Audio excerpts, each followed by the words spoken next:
Hi, in this video I'll help you get to know your car a little better. At the end of this video I've put together a straightforward infographic that summarizes all the key points. Like, subscribe and comment below. It really helps. If you're a Dodge owner, you might have had that sinking feeling, seeing the check engine code P1628 pop up. But hey, don't sweat it. In this explainer, we're going to decode it step by step. So you're just driving along, minding your own business, and then, boom, there it is. That familiar, dreaded glow on your dashboard. Yep, the check engine light.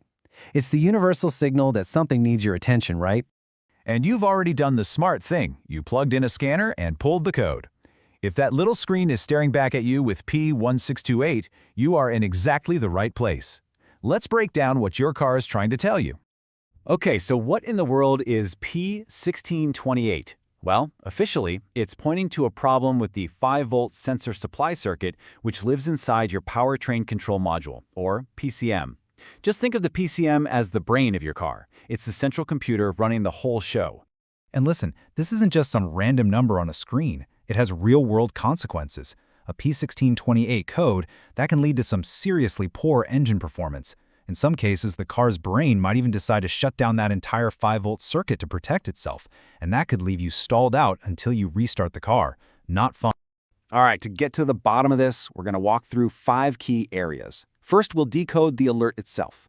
Then we'll play detective and look at the electrical suspects and the lineup of potentially faulty parts. After that, we'll cover how to find the right fix, and finally, why a professional diagnosis might just be your best move. First up, decoding the P1628 alert. To really get a handle on this, it helps to think about your car's, its nervous system. Like we said, the PCM is the car's brain. It's constantly taking in information from sensors all over your vehicle and making literally thousands of decisions every single second just to keep your engine running smoothly. And if the PCM is the brain, then this 5-volt supply circuit, that's the nervous system. It's a whole network of wires that sends out a nice, steady 5-volt signal to power a bunch of critical sensors. So code P1628 is basically your car telling you, hey, there's a glitch somewhere in my nervous system. Okay, so if there's a glitch in the nervous system, how do we find it? That brings us to our electrical suspects. It's time to put on our detective hats and start tracing the source of this fault.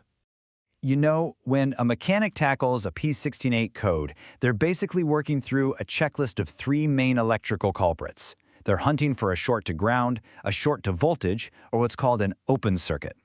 Let's break those down. First, a short to ground. That's when the 5-volt wire accidentally touches the car's metal frame. The electricity takes a shortcut it's not supposed to. Then you've got a short to voltage. That's where the circuit gets zapped with extra voltage, maybe from another wire that's touching it. This one often points towards a faulty component, like a bad sensor. And our third and final electrical suspect is an open circuit. This one's pretty simple to picture. It just means there's a physical break somewhere in the wire. The electrical signal is trying to get through, but it hits a dead end.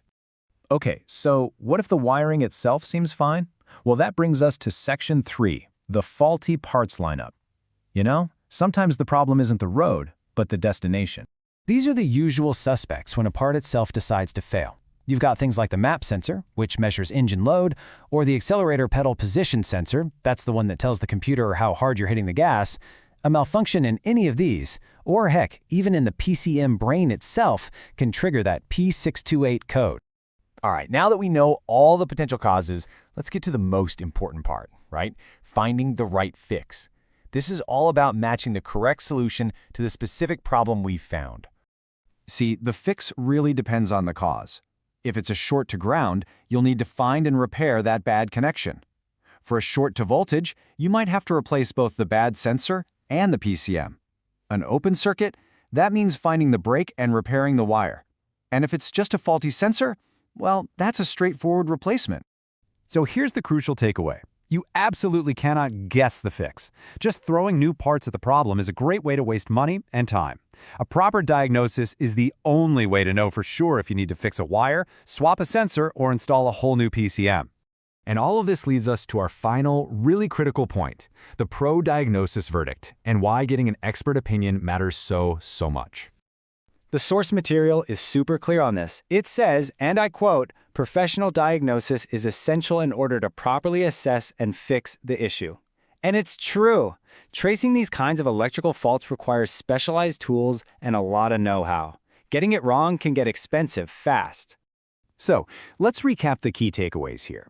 First, P1628 is a red flag for the 5-volt supply circuit, your car's electrical nervous system. Second, the cause could be anything from the wiring itself to a faulty part like a sensor or the PCM. And third, and this is the big one, an accurate diagnosis is absolutely critical before you start trying to fix anything. So there you have it. You now know the what, the why, and the how behind Dodge code P1628.